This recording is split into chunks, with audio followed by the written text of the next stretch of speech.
Good morning. Good morning.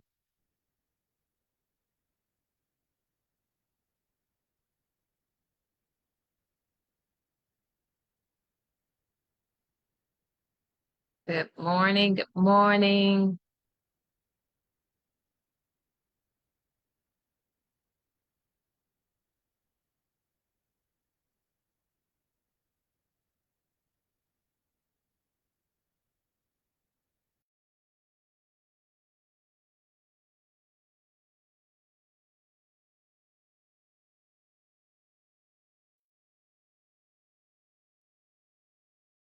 Good morning. If you would be so kind to like, tag, and share individuals that are in the nonprofit and philanthropic space. We're going to talk about a subject that's not on your normal professional development uh, curriculum, but is absolutely necessary. We're going to talk about briefly what happens after the nonprofit honeymoon phase, right? What happens after the momentum has shifted, after people are no longer excited. What it seems people are no longer excited that first started with you as you're building your nonprofit. What happens when that passion now has to become something different for your nonprofit to thrive? And so I want to share just a few nuggets with you all as you begin your day in the office. Stay cool, stay hydrated, uh, and enjoy the sun though, but it is hot. Again, like, tag, and share as well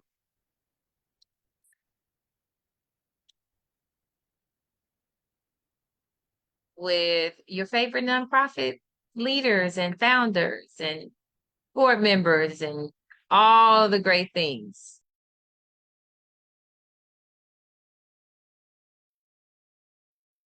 Okay, so if you do not know me, I am sharing this on uh, my personal page. So many of you do, but also we've cross-shared it to KHARIS Group Consulting, and it will be downloaded on YouTube. So if you are watching this from any other platform or LinkedIn, I am Shanquetta Cunningham, and I have spent nearly 15 years as a nonprofit and community advisory consultant that has a dire passion, but not only passion, have been gifted with the fortitude to share with nonprofit leaders, to develop leaders, to strengthen organizations, and help organizations build the systems they need for impact and to thrive and actually be the problem solvers in their communities. And so, one of the things um, that comes up when discussing with nonprofit executives, in particular founders, right, is what happens after the honeymoon phase. Now, this isn't the term that is stated, but I know exactly what they're trying to convey in their frustration. Like it seems that everyone was, happy and supportive, and we were invited to all of the events, and it seems that momentum was so high with, our work. And it also seemed that you had an immense amount of financial support. Not it seems you did, and or you may do, because if you're under this startup cycle of about 3 to 4 years or less, and if you're right there at the third and fourth year mark, I am really talking to you. And again, if you know of organizations that are new, this is the uh, live session. It's not session, but just live conversation that I really want them to listen to. So when you're launching a nonprofit and you launching any new thing, you just had a baby, you've got married, it is so much excitement, and people will just gather around you as they should, because everyone likes the new, right? Everyone likes the, gooey eyes of a newborn. It's just the excitement, and it's needed, and that encourages you as well, with the courage, and it encourages you to appreciate the mission and the planting, and being able to be a problem solver. One thing that I have learned, I have seen, have felt myself, but have professionally uh, viewed in this nonprofit and philanthropic landscape, is often the easy frustration that happens because the passion has built, has generated the excitement, has established the nonprofit. And after everyone gets uh, fatigued from the new shiny thing, right? And the new kid on the block, then that leaves you as an org with how do we, or how have we structured our nonprofit so that where the momentum may have dwindled, we have the systems in place that will help us carry out our programs, and also um, create the impact to which we've started. When you're the new kid on the block, or the new nonprofit on the block, again, you're invited everywhere, and you get the support, but eventually you'll figure out how, board members can get busy, leadership gets tested, right? Because you seem as the the friend of everyone until you actually have to start putting the systems in place. And so, as my grandmother used to say, just keep on living, because that's when you discover this truth that passion ignites and starts and is the foundation of a mission, but your systems will sustain it. And at KHARIS, that's what we do with organizations, right? We want you to dive into the momentum of starting an organization. We want you to extract and get all you can get from people's excitement. But what I know from professional experience is that people's excitement will have to translate into a rhythm for your organization to sustain itself, or you will start personalizing when things do not go your way. When the people that you were able to call on to volunteer for your event no longer want to volunteer. When people that started showing up with you regularly, will they begin to say, hey, I can't make it today, and then they start being tardy, and right, all of this domino impact of just how life, because lives, human, and things happen. So what are the systems that you're going to have in place when you were once able to hit the ground and be at every event, but you may experience something within your family or within your own health, right? And you no longer can be the face. What other protocols will you have for your funding strategy, your volunteer strategy, your social media management strategy? What are those strategies that you will have that will strategically position you again when the passion ends, but the processes for your success must begin and actually lead the way? So it happens. I assure you, if you are in the first 3 years, and right now it may seem like, it can be a little negative, but what I'm really trying to share with you all is that if you think about any new thing that you start a job in your first 90 days, everything comes with excitement. But after excitement, what you quickly learn, it's the processes that lead to production. It's the systems that lead to success in sales. And that is the gateway for your next. because you're doing an amazing work. You're solving a problem in your community. You are impacting the lives of others, and you see that quantitatively, you see that, qualitatively as well. You can measure the impact, you hear the transformation, you see the mission thriving. And on the other side of that is the internal aspects that most people don't want to talk about. When you yourself may be experiencing burnout as a leader, when you yourself are going through challenges, and where that begins to take place, this is why the systems that you have and that you build matter. And this is where KHARIS Group Consulting can come in and support you with, because the reality of nonprofit leadership is that you are human yourself, and that changes and your organization will go through its own cycles. Every business has cycles. You'll have your cycles of highs, you'll have your valleys of lows, you'll have your intermediary space to where it's like you're just surviving, you'll have your moments to where you're thriving, and then you'll have your moments of contemplation that should we even keep the doors open? That's normal. And so the question is not, wow, what are we going to do? Because we may not have the systems in place. It's how do we build the organization now at this present that will last, so that we can keep using our mission and our voice to impact others.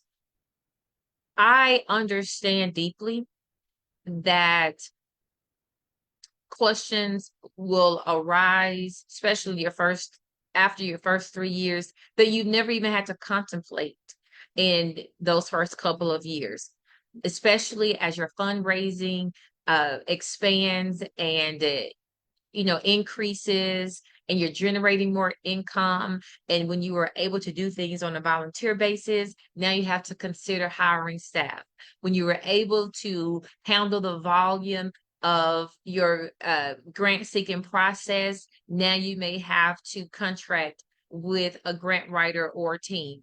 Right now, where you are able to easily say, hey, we're hosting an event to give out meals for moms, and people were quick to volunteer. You may not have to have a system in place that have a Google form or a Jot form, right, to generate or partner with the university to get volunteers, because again, those things change. These things will change. These things will happen. But you don't have to spend the next months, or if you're in this season of guessing, what do we do? 1 hour can take years from your organization. 1 hour in a strategy session with me actually can help you go to where you're guessing, you're feeling like you don't have a plan, and you can come out with clarity and clarify roles and programs and how to move forward. People will say, I just need to get these things out of my mind. I just need to get a plan of action. Plan simplify frustration. And so if that is you of figuring out, what do we do beyond the nonprofit honeymoon phase? What do we do when the excitement dwindles, when the good intentions are no longer, even intentions, when it seems that we don't have a rhythm because the first years were easy? Now we have to put the systems in place for us to thrive. You do not have to do that by yourself. And so if you are at that place and you say, hey, Shanquetta, well, I want to figure this out with my team. And if you don't want to book a strategy session with me to guide you through that, this is the perfect time for you to get with your board and say, hey, here's what's going on. In the who's the blues singer where it says the thrill is gone, but the impact is still needed. And so what are the systems that we need to put in place to ensure that we are fundable, that we're strategically led and driven, and that we're positioned to create lasting community impact. And as you're gathering with your board, if it seems that the conversations are contentious, this is where you invite a strategist. This is where you invite a consultant in to break through those, you know, conversations, because you all have the same goal in mind. And that is, again, to transform your community with your mission. But a better strategy will take you further than the next grant at times. People will think more funding will solve your problems. Well, everyone likes more money. So not discrediting that, but the strategy without, well, getting that funding without the strategy will lead to more confusion anyways. So we don't even have to go that route. And so I am here to share with you that if you are at the place and at a crossroad, or you feel like you're at an inflection point with your organization to say, we need a strategy because there are people that's waiting on the other side of our mission to be serviced, but we do need the systems in place to sustain this, to sustain the mission and generate the impact, and work with our team, then I would love to speak with you. Let's secure a strategy session with me. Let's work it out. Because sometimes, and here's the thing, what I figured out as well, most leaders have the solution. They just need to someone else to come and help them to put it in place so that it becomes a workable strategy and a workable roadmap. Because you have gotten this far through the grace of God as a visionary, as a founder, as a leader. You have what it takes, right? It's, as a mother of five, have you ever went to the doctor and with your children, you may not could identify the exact thing that was ailing your children at the moment, but you were positive enough to know because of that intuition that, hey, something is not right about this. And so my intuition and love, coupled with the doctor's experience and knowledge, we're going to get to the solution and have a roadmap for healing and recovery, right? And that's the same thing that, and who I am, and working with you as a nonprofit executive, leader, institutional funder, whomever is just saying, hey, we need a strategy, right? We need to sit down and take all of these things. We know that something is missing, but we also know that we can almost pinpoint it. We just need someone to help us put that framework together. And so if that's you, we'll drop the link to book a strategy session. I think that is one of the most important things to do in the summertime when people are going on vacation, when you may not can get your team together. Just being able to get your thoughts out of your head and place that into a workable document, and a workable plan, to invest in the next phase for your nonprofit success. All right. So again, this conversation today was really geared towards the nonprofit leaders who are in a great momentum stage. You're in an early stage, and I advise you to capitalize on that momentum. I'm also serving as an advisor to say this is the time, because things will shift.